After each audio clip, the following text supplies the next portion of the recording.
Hey guys, उस madam show start हो चुका है तो हिंट मिल रहे हैं कि रॉक भी आ सकते हैं, कोई भी आ सकता है। तो बट गाइस, स्टार्टिंग शो की होती है वो बहुत क्रिप्टेड होती है। कोडी रोड्स खड़े होते हैं आउटसाइड, बाहर खड़े होते हैं। एंड देन हमें ये देखने को मिलता है गाइस, सबसे बड़ी चीज़ की निकलडस आगे कहते हैं अभी यहाँ पैड मैकफी तो है नहीं बेटा, तो वो आने वाला है, तो टेंशन मत ले। लेकिन किसी पे हाथ में उठाना, ऊपर से ऑफिशियल की कुछ आई है स्टेटमेंट की तू किसी पे हाथ नहीं उठा सकता। एंड गाइस, तभी वहाँ पे जेली रोल आते हैं। वो कहते हैं तू भाई देख, जो सारे हैं वो ये कर रहे हैं, बाकी रैंडी ऑर्टन जो है ना वो हरामी हो चुका है। बीच में पैट मैकफी आ गया है, तो छोड़ना मत किसी को। तो ये जेली रोल कह के चले जाते हैं। उसके बाद रिया रिप्ली आती हैं। रिया रिप्ली आके प्रोमो कट करती हैं। ईओ स्काई आती हैं। ईओ स्काई आके मतलब बहुत कम पेस पे शुरुआत हुई। देन गाइस, रिया रिप्ली एंड ईओ स्काई होती हैं, बात करती हैं, प्रोमो कट करती हैं। ईओ स्काई कहती है कि जेडा कारगिल को मैं फेस करूंगी आज मेन इवेंट में, और मेन इवेंट में मैच कंफर्म हो जाता दोनों का। मतलब Iyo Sky versus Jade Cargill confirm at main event match, क्योंकि स्टोरी लाइन बनानी है। तो गाइस, वुमेन डिवीजन को मतलब परफेक्ट बनाने के लिए वुमेन डिवीजन का स्टार्टिंग में एक सेगमेंट रख दिया गया, जहां रिया रिप्ली, ईओ स्काई और जेडा कारगिल जो है उसका मैच कंफर्म कर दिया गया कि मेन इवेंट में होगा। एंड ये एक पूरा सेगमेंट था। उसके बाद गाइस, पहला मैच देखने मिलता है बेली का अगेंस्ट एलेक्सा ब्लेज। तो ये मैच होता है, इसमें भाई जो होता है ना मैच में, मतलब ठीक था मैच, लेकिन इसमें शार्लट फ्लेयर थोड़ी सी इंटरफेरेंस करती है, जिसके कारण एलेक्सा ब्लेज रोल अप पिन के सहारे बेली को हरा देती हैं। एंड भाई आपको पता ही है 6 वुमेन टैग टीम मैच होने वाला है, जहां पर टाइटल ऑन द लाइन होगी रेसलमेनिया 42 में। तो उसकी हाइप बढ़ाने के लिए ये चीज़ की जा रही है। उसके बाद हमें बैक स्टेज ये भी देखने मिलता है कि लिटिल यार्टी आते हैं, और भाई हमारे जो होते हैं ना वो क्या कहते हैं, ट्रिक विलियमसन आते हैं। एंड कार्मेलो हिल्स बैठे होते हैं। एंड वहाँ पर होते हैं मैट कडोना भी। तो वही चीज़ हो रही होती है कि जो हमारे हैं सबसे बेस्ट चीज़ कि हाँ वो ज़्यादा मुझे एक्टिंग कर रही, लिटिल यार्डी ज़्यादा ओवर एक्टिंग कर रहा था भाई। एंड मुझे लगता है लिटिल यार्डी का मैच हो सकता है कार्मेलो हिल्स के अगेंस्ट। मतलब ये हिंट तो दी है डब्ल्यू ने, जहाँ पर कार्मेलो हिल्स का मजाक उड़ा रहे होते हैं लिटिल यार्डी। एंड ये सारा एक ना सेगमेंट होता है। उसके बाद हमें नेक्स्ट देखने मिलता है ड्रू मैटाइवर प्रिज्म से पूरा प्रोमो कट करते हैं, डीपली जाते हैं और प्रिज्म से भाई लिटरली प्रोमो कट कर देते हैं, क्योंकि जेकब फाटू के साथ पर्सनल राइवरी है। तो प्रिजन से भाई लिटरली जेल के अंदर से मतलब पूरा एक सेटअप बनाया होता है, जिसके अंदर से प्रोमो कट करते हैं। That is the funniest moment ever and a deep message. उसके बाद भाई सोलो स्कोआ कहते हैं जेकब फाटू को कि तेरी इसी गलती के कारण हमारी फैमिली की बेइज्जती होती है। बैक प्रोमो होता है जिसमें टामा टोंगा जेकब फाटू का साथ देंगे आज मैच में, वो कंफर्म हो जाता है।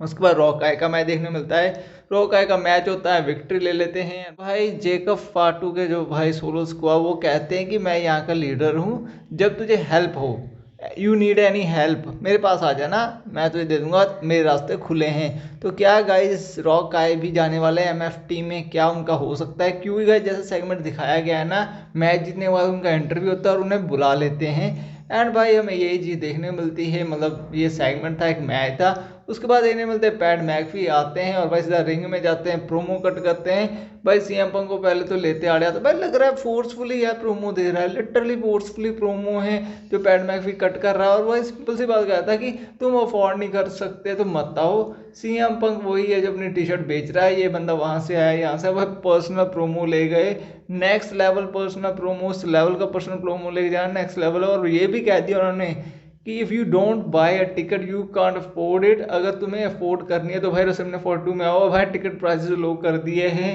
टिकट प्राइसेस लो हो चुके हैं, लिटरली डब्ल्यू ने टिकट प्राइसेस लो कर दिया, डीके ने टिकट प्राइसेस को कम कर दिया है मंडे नाइट रॉ तक, नेक्स्ट मंडे नाइट रॉ तक टिकट प्राइसेस को 50% ऑफ कर दिया गया है। ये सच में कर दिया है डब्ल्यू ने, पैट मैकफी ने बताया। और भाई पूरा प्रोमो कट किया उसका, कोडी रोड्स डीपली लेके जाते हैं। वो पहले तो ये कहते हैं बेटा तुझे, मुझे लगता है गुंथर को पूरी तरीके से सुला देना चाहिए। फिर वो कहते हैं कि भाई ये कोई वो नहीं है कि हाँ ये लेने आए हैं टिकट, ये फैमिली है।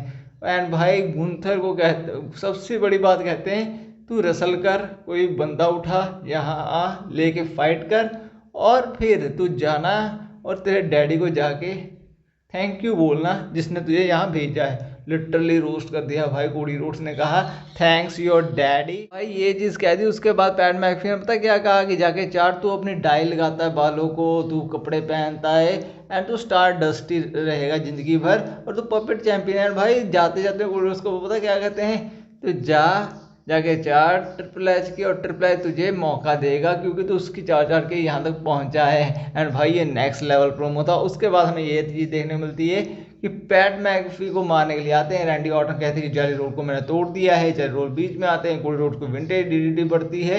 एंड भाई यहाँ पर खत्म हो जाता है पूरा ये सेगमेंट था, जिसमें प्रोमो भी था डीपली। एंड भाई इसमें कट लगाए गए क्योंकि पीजी रेटेड है डब्ल्यू, तो इसमें कट लगा दी गई डब्ल्यू ने, क्योंकि वो मिडिल फिंगर भी दिखा रहे थे उसे भी कट कर दिया, सेंसर किया डब्ल्यू ने जानबूझ के, क्योंकि वो पता है 80+ शो नहीं दिखाते डब्ल्यू वाले, तो इसलिए this sensor this show during, मतलब थोड़े थोड़े हिस्से पता चल रहे थे।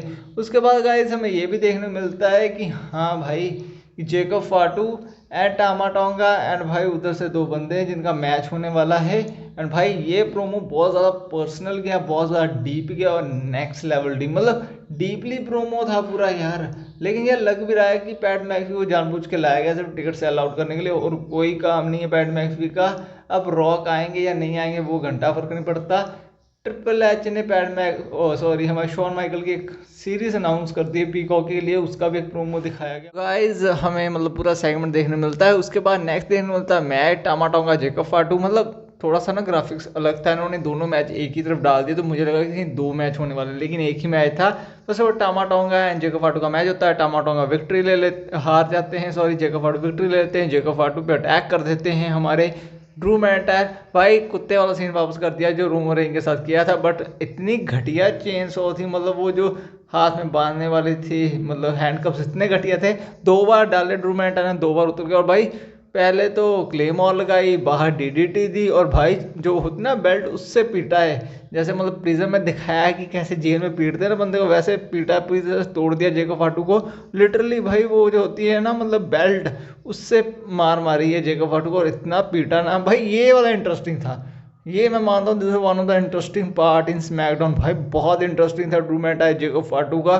दैट इज अनअसेंशन मैच जिसके लिए डब्ल्यू प्रिपेयर कर रही है, वो दिखाया गया यार। वो डीपनेस, वो ब्रूटैलिटी, वो मतलब डीपनेस दिखाई गई। हाँ माना कि एडब्ल्यू तक ब्रूटल नहीं दिखाया जाता जैसे एडब्ल्यू में ब्रूटल दिखाते हैं, लेकिन भाई वो चीज़ दिखाई गई जो डीपली एनालाइज करती है कि हाँ भाई कितना हेट कर रहे हैं दूसरे एक दूसरे को, और भाई ये कब कहाँ तक जा सकते हैं रेसलमेनिया 42 में, वो चीज़ दिखाई गई।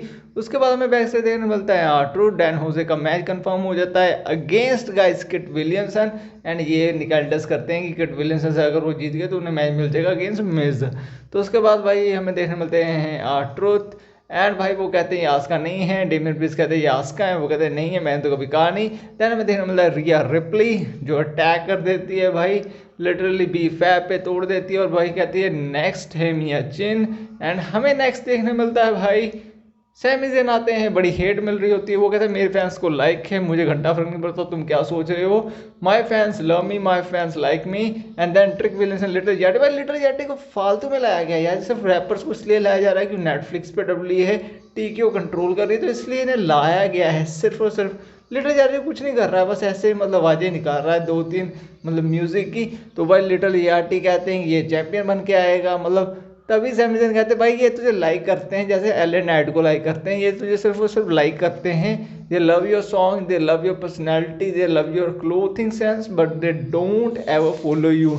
भाई ये सोच ले। उसके बाद भाई मैट कार्डोना आते हैं, उनका मैच फिक्स होता है ट्रिक विलियमसन के अगेंस्ट। एंड देन गाइज इनका मैच स्टार्ट होता है और सैमी ज़ेन बाहर बैठे हो। भाई जो हमारे मैट कार्डोना होते हैं उसका मैच होता है अगेंस्ट ट्रिक विलियमसन, मैच होता है मैच में ट्रिक विलियमसन विक्ट्री ले लेते हैं। लेकिन सबसे फनी चीज़ होती है कि जो होते हैं ना लिटिल यार्डी, वो सोच रहे थे कि मैं ऐसे पंगे ले लूँ सैमी ज़ेन से, खुजली हो रही होती है और वो पंगे लेते हैं और दूसरी तरफ जाते हैं क्लेम, भाई पीछे से हुलुलु किक बजती है मुंह पे लिटिल यार्डी के फेस पे, और भाई लिटिल यार्डी तो गए।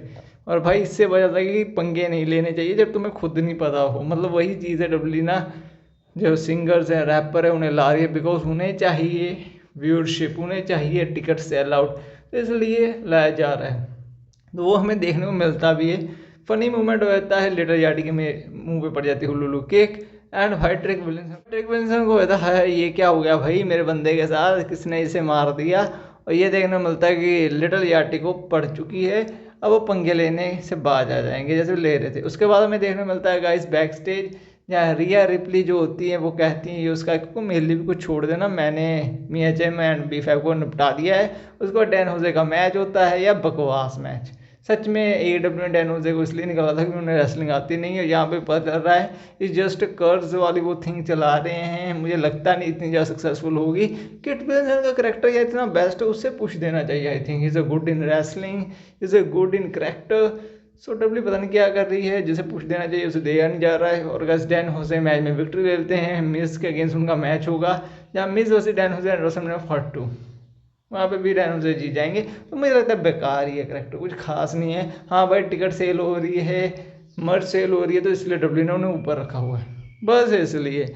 उसके बाद में देखने मिलता है मैच अगेंस्ट जेडा गार्गर ईओ स्काई, जिसमें जेडा गार्गर इजीली जीत जाती हैं, कुछ खास नहीं था। रिया रिप्ली आती हैं, जेडा गार्गर बाहर चली जाती हैं, सो एंड हो जाता है show. And this is a review of SmackDown.